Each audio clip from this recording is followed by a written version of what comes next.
நேசிக்கிற நல்ல தகப்பனே, இந்த நல்ல வேளைக்காக நன்றி செலுத்துகிறார் ராஜா. நீர் மாறாதவர், இரக்கமுள்ளவர், எங்களை நேசிக்கிறவர். ஆண்டவரே, இந்த நாளில் நாங்கள் கூடியிருப்பதன் நோக்கமெல்லாம் உம்மை நாங்கள் அறிந்து கொள்ளும்படியாக நீர் எங்கள் வாழ்க்கையிலே பிரியம் கொண்டு எங்களை தேர்ந்தெடுத்து எங்கள் பாவங்களுக்காக சிலுவையில் இரத்தம் சிந்திருக்கிறீரப்பா. ஆகவே நாங்கள் இந்த நாளிலே உம்மை அறிந்து கொள்ள நீர் எங்களுக்கு உதவி செய்யும். மீட்பெரும் இரட்சகருமாகிய இயேசு கிறிஸ்துவின் மூலம் ஜெபம் கேளும் எங்கள் ஜீவனுள்ள நல்ல பிதாவே, ஆமேன். பிரியமானவர்களே, நாம் ஏற்கனவே how God reveals his will, தேவன் தன்னுடைய சித்தத்தை எப்படி வெளிப்படுத்துகிறார் என்பதை குறித்து நாம் சிந்தித்து கொண்டிருக்கிறோம். அதையே நாம் இந்த நாளிலும் தொடர்ந்து சிந்திக்கப் போகிறோம். இதற்கு நாம் மையமாக தெரிந்து கொண்டிருக்கிற வேத பகுதி மத்தேயு 7ஆம் அதிகாரம் 21ஆம் வசனம். அதுதான் நம்முடைய மைய வசனம். அதை நாம் வாசித்து நாம் எஞ்சி இருக்கிற காரியங்களை நாம் தியானிப்போம். பரலோகத்தில் இருக்கிற என் பிதாவின் சித்தப்படி செய்கிறவனே பரலோக ராஜ்யத்தில் பிரவேசிப்பானே அல்லாமல் என்னை நோக்கி கர்த்தாவே கர்த்தாவே என்று சொல்லுகிறவன் அதில் பிரவேசிப்பதில்லை.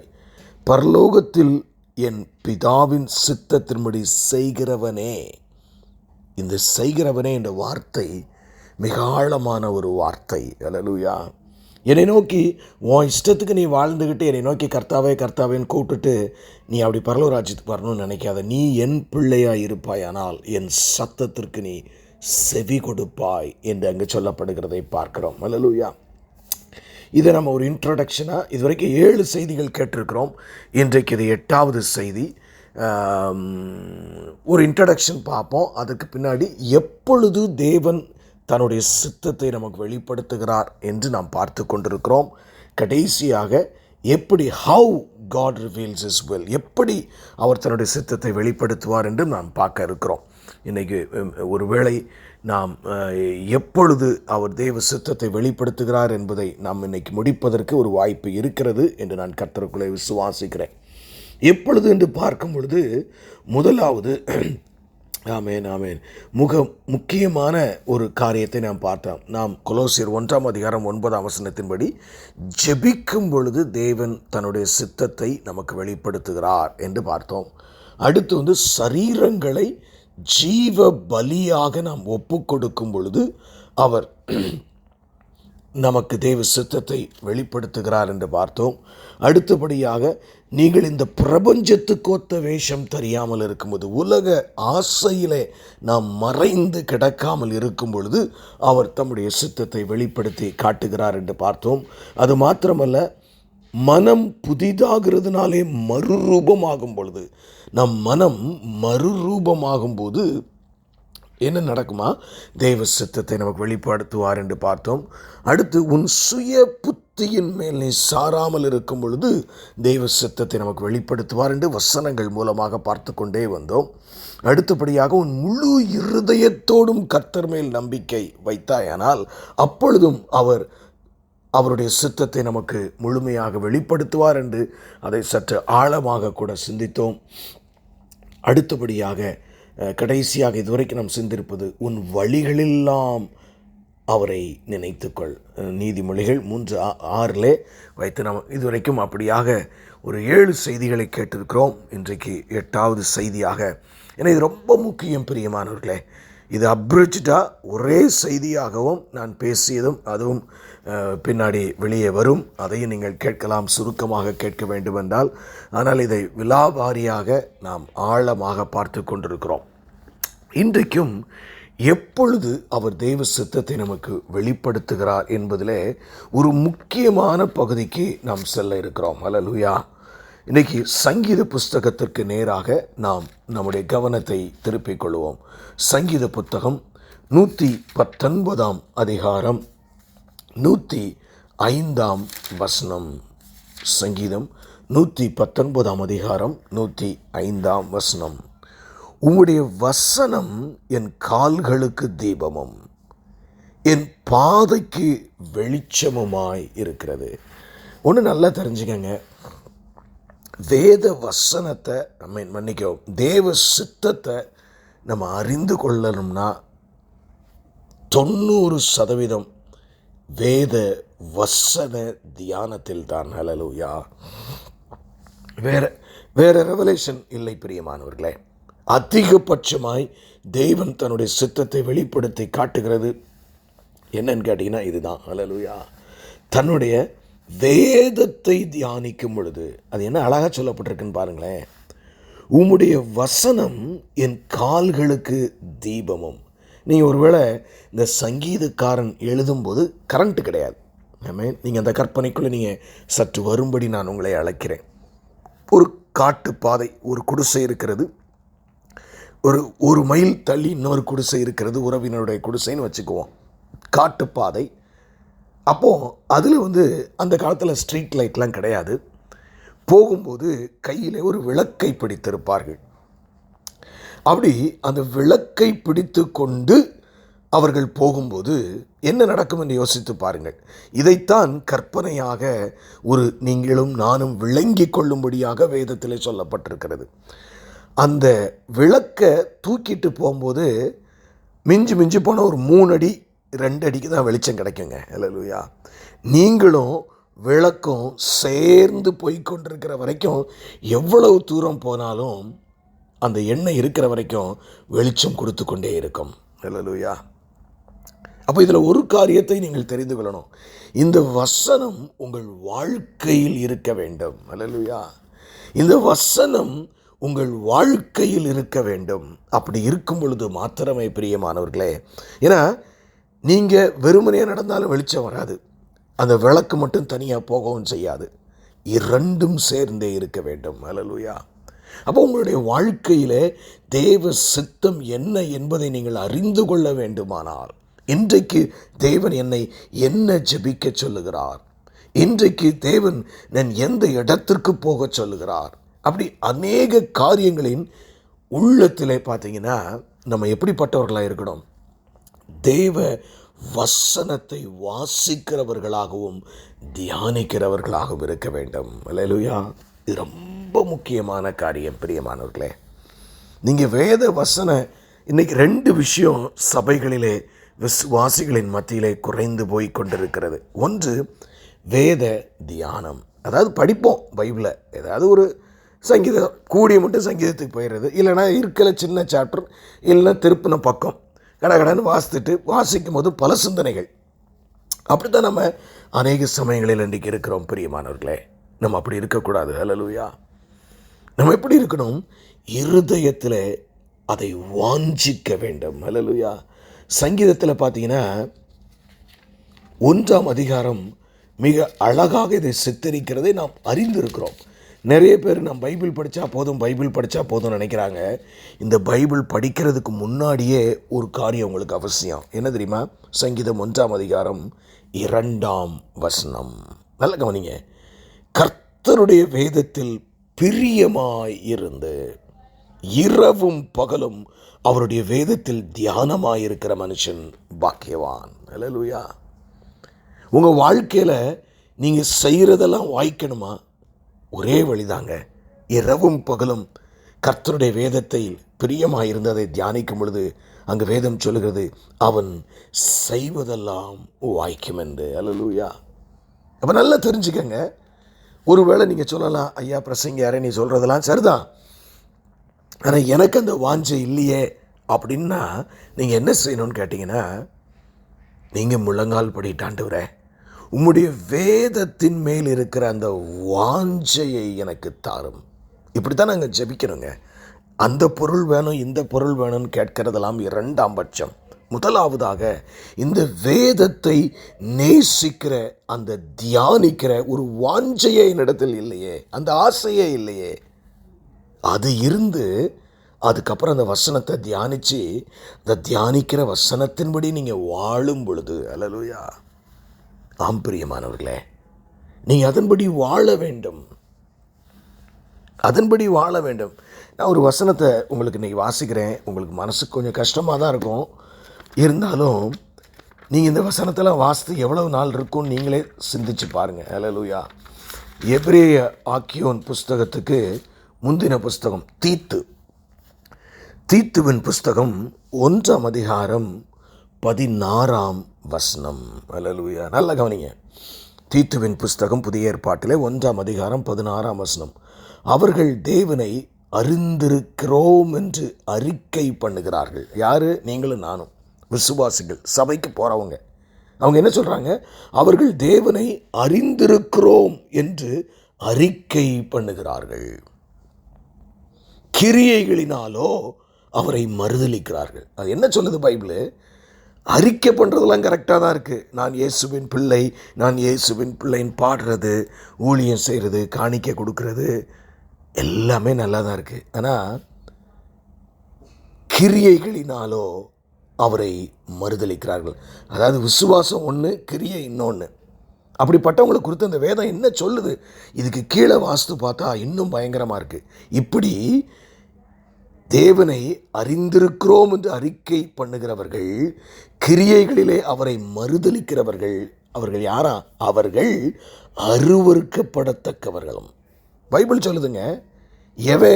நான் ஆண்டவருடைய பிள்ளை, ஆண்டவருடைய ஊழியக்காரன் சொல்லிட்டு அந்த வசனத்தின்படி வாழலையோ அவன் அருவருக்கப்படத்தக்கவன். கீழ்ப்படியாதவர்களும் எந்த நற்கிரியையும் செய்ய ஆகாதவர்களுமாயிருக்கிறார்களே. எப்படி? அல்லேலூயா. எப்படி இருக்குன்னு பாருங்க வசனம். வசனத்தின்படி வாழாதவன், தன் வாழ்க்கையில் கடைபிடிக்காதவன் அருவருக்கப்பட்டவனா முதலாவது, ரெண்டாவது கீழ்ப்படியாதவனா, மூன்றாவது எந்த நற்கிரியையும் செய்ய ஆகாதவன். எவ்வளோ ஒரு பயங்கரமான ஸ்டேட்மெண்ட் பிரியமானவர்களே. நீங்களும் நானும் எப்படி இருக்கணும்? அந்த வசனத்தை கையில் பிடிச்சிக்கிட்டு நல்லா இமேஜின் பண்ணிக்கங்க. நான் சொன்னதை ஒரு இருட்டுக்குள்ளே நம்ம நடக்க போகிறோம். அப்போது அந்த வசனம் நம்ம அந்த வெளிச்சம் நம்ம கால் பக்கத்திலே இருந்தால் தான் நீங்கள் போக போக உங்களுக்கு வெளிச்சம் கிடச்சிக்கிட்டே இருக்கும். அல்லேலூயா. இதுதான் ஒரே வழி பிரியமானவர்களே. நீங்கள் வேதத்தை தூக்கி வச்சுட்டு ஃபேஸ்புக், ட்விட்டர், வாட்ஸ்அப்பு, இன்டர்நெட்டு, இன்னும் ஃபோன் காலு, இதிலேயே நேரத்தை செலவழித்து விட்டு தவறான முடிவுகளாய் உங்கள் பிள்ளைகளுக்கும் உங்களுக்கும் நீங்கள் எடுத்துவிட்டு என் வாழ்க்கையில் துன்பம் என்று சொல்லுவதிலே அர்த்தமே இல்லை பிரியமானவர்களே. வேதத்தை வாசியுங்கள். வேதத்தை வாசிக்கிற அந்த விருப்பத்தை தேவனிடத்தில் கேளுங்கள். இது ரொம்ப முக்கியமான காரியம். என்ன அழகா சொல்லுது பாருங்க. உம்முடைய வசனம் என் கால்களுக்கு தீபம். அப்படின்னா சரியான பாதையில் தான் நடக்கிறோமா இல்லையான்னு அந்த வெளிச்சம் காட்டும். அந்த ஒத்தடி பாதை நான் சொன்னேன் பார்த்தீங்களா, அதில் நீங்கள் நடந்து போகும்போது நீங்கள் சரியாக தான் போகிறீங்களா இல்லை திடீர்னு முள்ளுக்குள்ளே பாஞ்சிடுறீங்களா? இருட்டில் நமக்கு தெரியாதுங்க. இந்த உலக வாழ்க்கை ஒரு இருளான ஒரு வாழ்க்கை. ஆண்டவர் சொன்னார், நீ பார்க்குறேன்னு சொல்கிற, நீ குருடனாக இருந்தால் நல்லா இருக்குங்கிறாரு. ஆமாம், இன்றைக்கி நம்ம நிறைய பேர் பார்க்குறோம் அப்படின்னு நம்ம நினைக்கிறோம். ஆனால் நாம் குருடர்களாக இருக்கிறோம். எது தேவ சித்தம் என்று நமக்கு தெரியவில்லை. என்ன முடிவெடுக்க வேண்டும் என்று நமக்கு தெரியவில்லை. எனக்கு அருமையான தேவ ஜனமே, நான் என்னத்தை சொல்லுவேன்? உம்முடைய வசனம் என் கால்களுக்கு தீபமும் என் பாதைக்கு வெளிச்சமுமாய் இருக்கிறது. அல்லேலூயா. அழகா பேதுரு இதை குறித்து மிக அழகாக ஒன்றை எழுதுகிறார். 2 பேதுருவின் புஸ்தகத்துக்கு நேராக நாம் கடந்து போவோம்.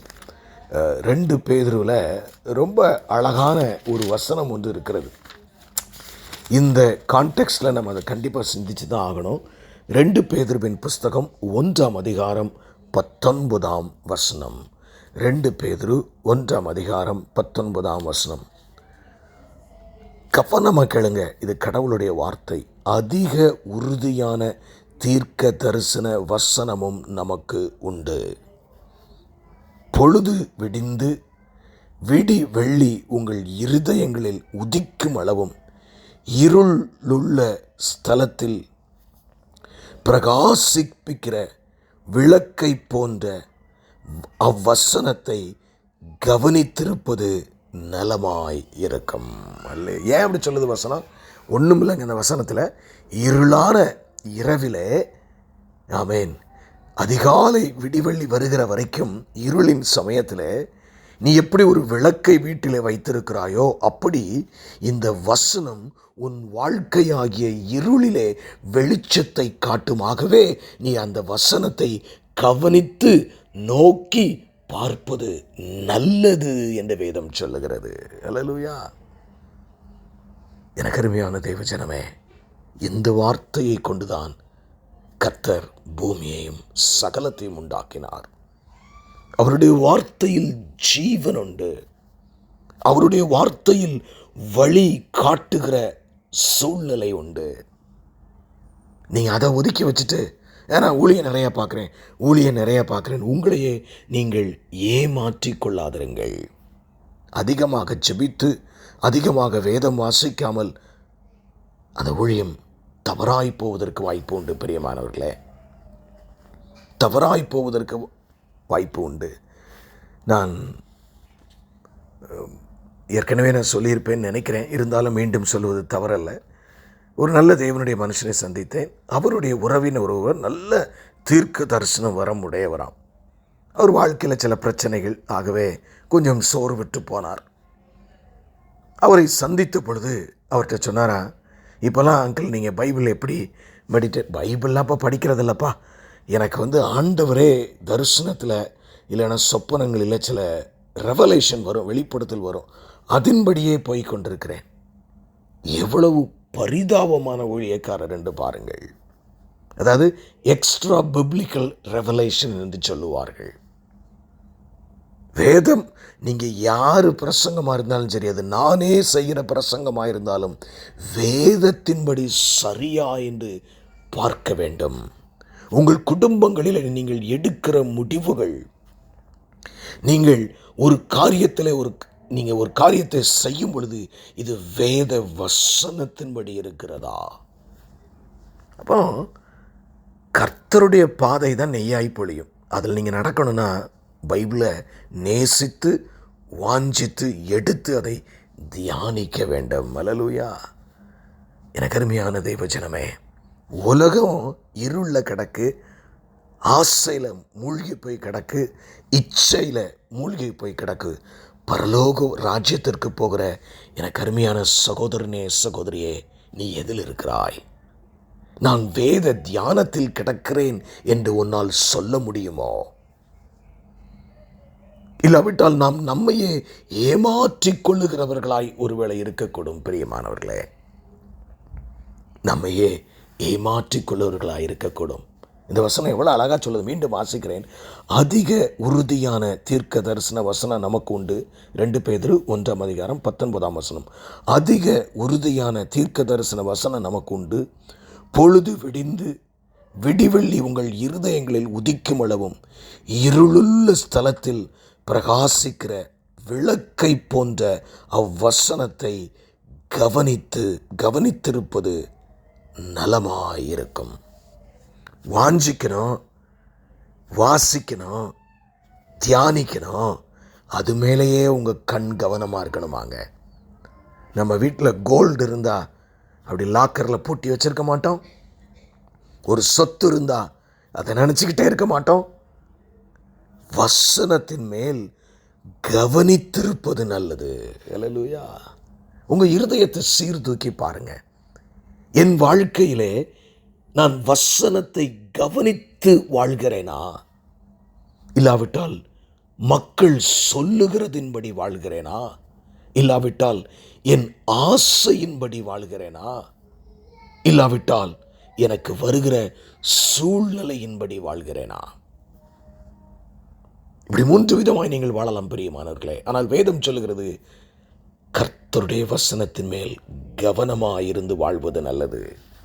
அதை கவனித்து அது என்ன சொல்லுகிறது, ஆவியானவர் என்னோடு என்ன சொல்லுகிறார் வசனத்தின் அடிப்படையில், அப்படி வாழும் பொழுது நிச்சயமாகவே தேவன் பெரிய காரியங்களை உங்களுக்கு செய்வார். இன்னொரு வசனத்தை நான் உங்களுக்கு வாசித்து காட்டுகிறேன். சங்கீதத்துக்கு போவோம். இன்னும் 2-3 வசனங்களை வாசித்து நாம் முடிப்போம். சங்கீதம் 18 அதிகாரம், சங்கீதம் 18 அதிகாரம் 28 வசனம். தேவரீர் என் விளக்கை ஏற்றுவீர். அல்லேலூயா. அப்படின்னு என்ன அர்த்தம்? எனக்கு வெளிச்சத்தை காட்டுவீங்க, எனக்கு பாதையை, உங்கள் சித்தத்தை சொல்லுவீங்க. அல்லேலூயா. தேவரீர் என் விளக்கை ஏற்றுவீர். என் தேவனாய கர்த்தர் என் இருளை வெளிச்சமாக்குவார். அல்லேலூயா. உங்கள் வாழ்க்கை ஒன்றுமே புரியாமல் இருளாக இருக்குன்னு நினைக்கிறீங்களா? ஏன் எனக்கு இப்படி நடக்குது, ஏன் நான் இப்படி இருக்கிறேன் என்று ஒருவேளை நீங்கள் குழம்பி போய் இருக்கிறீர்களோ? பிரியமானவர்களே, அவர் வசனத்தின் வெளிச்சம் நமக்கு சொல்லும், நான் உன் வாழ்க்கையில் என்ன செய்து கொண்டிருக்கிறேன். ஒரு வண்ணத்தி பூச்சியினுடைய புழு அது ஒருவேளை தன்னை குறித்து பார்க்கும் பொழுது, பறவைகள் எல்லாம் பறக்கிறதே, மிருகங்கள் எல்லாம் ஓடுகிறதே, நான் கேவலம் ஒரு புழுவை போல, எனக்கு ரெக்கையும் இல்லை, கால்களும் பெரிதாக இல்லை என்று அது நினைத்து அழுது கொண்டிருக்குமா? ஏனால் கர்த்தர் சொல்லுவாரா, நான் உன் வாழ்க்கை என்ன முடிக்கவே இல்லைடா. ஒருவேளை நம் வாழ்க்கையின் கடைசி பகுதி கூட வந்தது மாதிரி நமக்கு தெரியலாம். ஆனால் நல்லா தெரிஞ்சுக்கங்க, இந்த மரணம் நமக்கு முடிவல்ல பிரியமானவர்களே. அல்லேலூயா. இது முடிவல்ல. இனிமேல் தான் தேவன் புதிய காரியங்களை செய்ய போகிறார். அல்லேலூயா. இது முடிவல்ல. இனிமேல் அவர் புதிய காரியங்களை செய்வார். பழையவைகள் எல்லாவற்றையும் ஒழித்து போடுவார். நீங்கள் இருளிலே இருக்கும் பொழுது இந்த வசனம் உங்களோடு பேசும். இதுதான் கர்த்தர் பேசுகிற முறை.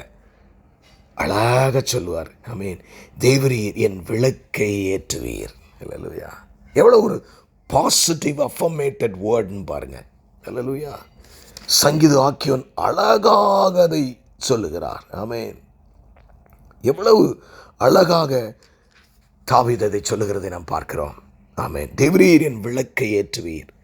ஆமென். என் தேவனாய கர்த்தர் என் இருளை வெளிச்சமாக்குவார். மெத்தடை தான். இருள் வெளிச்சமாகணுமா? வசனம் தாங்க, வெளிச்சம் தாங்க. அல்லேலூயா. அப்படியே நம்ம 19 அதிகாரம் 8 வசனத்தை வாசிங்க. அடுத்த சாப்டர் தான் 19 அதிகாரம் 8 வசனம். கர்த்தருடைய நியாயங்கள் செம்மையும் இருதயத்தை சந்தோஷிப்பிக்கிறதுமாக இருக்கிறது. கர்த்தருடைய கற்பனை தூய்மையும் கண்களை தெளிவிக்கிறதுமாக இருக்கிறது. கர்த்தருடைய கற்பனை என்ன செய்யுமா? தூய்மையும் கண்களுக்கு தெளிவிக்கிறதுமாக இருக்கு. கண்ணுக்கு தெளிவு கிடைக்குமா? அல்லேலூயா. இந்த வசனம், ஏன்னா நிறைய நேரங்களிலே நாம் தேவ சித்தத்தை அறியாமல் போகிறது கண்ணில் வெளிச்சம் இல்லை. ஒரு திரை, ஒரு இருள், உலக ஆசை என்ற காரியம் நம்மை மூடி கிடக்கிறது. பிரியமானவர்களே, இந்த வசனம் உங்கள் கண்ணை திறக்குமா? அல்லேலூயா. உங்கள் பக்கத்தில் என்னெல்லாம் இருக்குது ஆமென், ஆண்டவர் வெளிப்படுத்துவார். அல்லேலூயா. ஆண்டவர் வெளிப்படுத்துவார் பிரியமானவர்களே. அல்லேலூயா. நிறைய நேரங்களில் நான் கூட மத்தியானம் சற்று அப்படி தலை சாய்க்கலாம் கொஞ்ச நேரம் அப்படின்னு அப்படி படுக்க தான் போகிறேன். எனக்கு ஒரு தரிசனம் தெரிகிறது. நான் மலையில் காரில் மேலே ஏறி போகிறேன். ஒரு பாம்பு எனக்கு விரோதமாக கீழே இறங்கி வருது. இது என்னென்னு நினைக்கிறீங்க? அப்படி பார்த்தோன்னு நீங்களாம் பயந்துருவீங்க. ஐயோ பாம்பு வந்துருச்சு, ஐயோ இன்றைக்கி என்ன பிரச்சனையான்னு. நான் உடனே 1 மணி நேரம் முழங்கால் படிட்டு ஜெபம் பண்ணி எனக்குள்ளே ஆண்டவர் என்ன வார்த்தையை கொடுத்தா தெரியுமா? இந்த கல்லின் மேல் என் சபையை கட்டுவேன், பாதாளத்தின் வாசல்கள் அதை மேற்கொள்ளுவதில்லை. அல்லேலூயா. இந்த வசனம் நமக்கு அப்படி கிடைக்கலன்னா நம்ம பயந்து தான் போவோங்க. இந்த கல்லின் மேல் என் சபையை கட்டுவேன், பாதாளத்தின் வாசல்கள் அதை மேற்கொள்ளுகிறதில்லை. அல்லேலூயா. சும்மா பிசாசுன்னு பயந்துட்டே தெரியாதீங்க. God will lift you up. எப்பொழுது இதுவே சத்தியம், இதுவே வசனம், இதில் நடவுங்களின் ஒரு சத்தம் உங்களுக்கு கேட்கும் பிரியமானவர்களே. அல்லேலூயா. ஆச்சரியமான வேத வசனம், அவ்வளவு ஒரு ஆச்சரியமான வேத வசனம் பிரியமானவர்களே. இது ஒரு மேன்மையான வசனம். ஆமென், ஆமென். சங்கீதம் 43 அதிகாரம் 3 இப்படி சொல்லுகிறது. சங்கீதம் 43 அதிகாரம் 3 உமது வெளிச்சத்தையும் உமது சத்தியத்தையும் அனுப்பியருளும். அல்லேலூயா. எப்படி? உம்முடைய வெளிச்சத்தையும் உம்முடைய சத்தியத்தையும் எனக்கு அனுப்பியருளும். அவைகள் என்னை நடத்தி. புரிஞ்சுதா உங்களுக்கு? எது நடத்தும் உங்களை தேவ சித்தத்துக்குள்ள? அவருடைய வசனமாகிய வெளிச்சம். அல்லேலூயா. நடத்தி உமது பரிசுத்த பர்வதத்திற்கும் உமது வாசஸ்தலத்துக்கும் என்னை கொண்டு போவதாக. அல்லேலூயா.